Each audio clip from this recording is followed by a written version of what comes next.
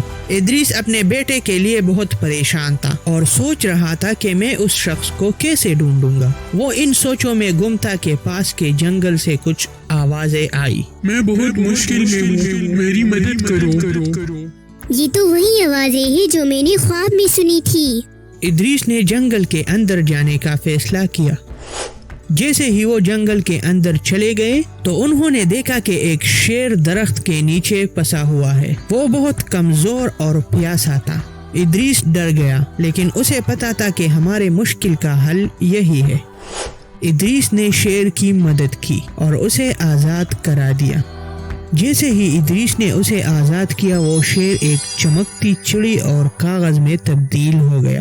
ادریس ڈر گیا، لیکن ساتھ ہی حیران بھی تھا کہ یہ کیا ہو رہا ہے۔ اس نے وہ کاغذ اٹھایا جس پر لکھا تھا، یہ تمہارا امتحان تھا جس میں تم کامیاب ہو گئے ہو، یہ سونے کی چڑی تمہارا انعام ہے۔ ادریس بہت خوش ہوا۔ اس نے وہ چڑی لی اور خوشی خوشی گھر لوٹ گیا۔ تو دوستو، آج آپ کو اس کہانی سے کیا سبق ملا؟